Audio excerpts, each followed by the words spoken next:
welcome to our channel Coding Solutions. In this video, I am going to discuss about X arguments and double X arguments. Okay, first let me show you the X arguments. This X arguments, okay? I'm showing you the X arguments firstly. So first of all, I am just creating a function. You all know how to create a function. Student. I'm just passing a ID here, okay? And I will just print the ID only, okay? Just printing, okay? Just printing the ID here. Okay, done. Now what I have to do, I have to call. You all know functions. We have to call. Then student. Suppose I give 101. Okay.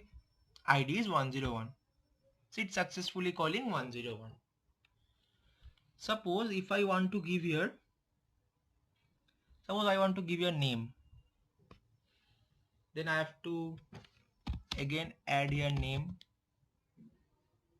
I have to print also name.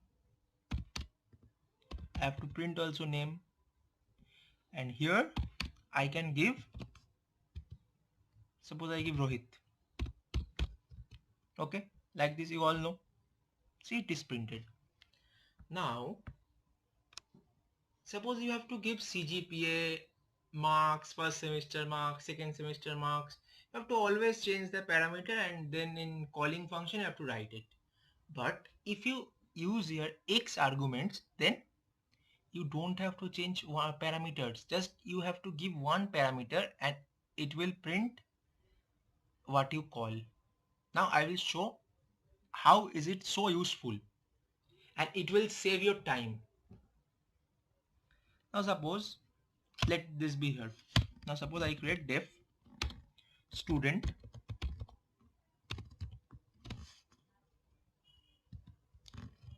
here details asterisk, remember it, star asterisk, remember this, okay? Please remember this. Now what I will do, print details, okay? Just print details, print details, done. Details has been printed. Now what I will do, see, now student, suppose I take 101 as ID, I take name as Tonmoy, okay?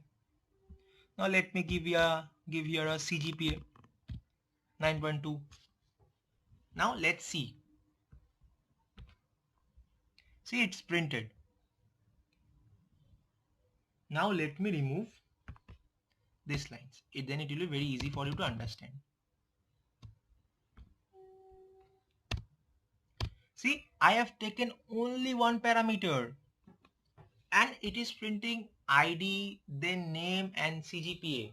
So this is the use of X arguments. Okay, see, only one parameter. Otherwise, if you use a function, then you have to use three parameters, one for ID, one for name and one for CGP. So this is the use of X arguments. Okay, just I have taken details and remember you have to use asterisk. Just remember this, you have to use asterisk. Okay, it's very easy. And one thing you understand, what is this? It is printing like tuples. See, it has a relation with tuples. It is printing like tuples. Now I am going to talk about the double X arguments.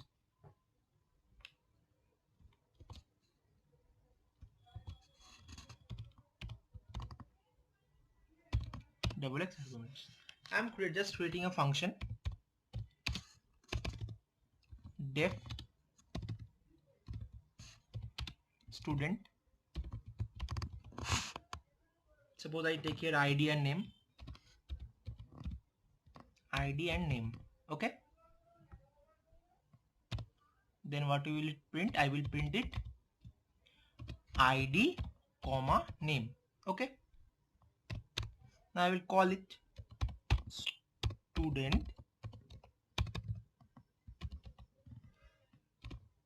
ID. Let me give 101 and student, let me give coding. Okay, see the output is okay. Now suppose you want to write here ID, you want to make it easy for the reader. The person who want to read the program, you want to make it look easy. He can read it very easily. So for that, you can use, see, let me print this. See, it is printing like this only. But if you want to show ID is this, name is this, then you have to use XX argument. For XX argument, just simple. You have to just give your double asterisk for XX arguments. Details, I'm just giving here details. Now let me print here details. Details, okay. Done. Now let's print it. See, ID is 101 and name is coding. See, ID is 101. We are knowing that ID is 101 and name is coding. Okay. Now you understood. So what is this? I think you are guessing it. It is a dictionary. Key value. See, it's a key value. It's a dictionary. Okay. Now suppose if you want to give here, suppose I give here name. Suppose I give your name. See, coding is printed. Dictionary, you have understood it? That's easy, na? I have given name. Now suppose if I give your ID. ID, if I give your ID. See, ID is 101. Okay? I think you have understood about the X arguments and the XX arguments. If you have any comments, if you have any queries, just comment down. I will answer as soon as possible. Thank you for watching this video. Stay safe, stay healthy.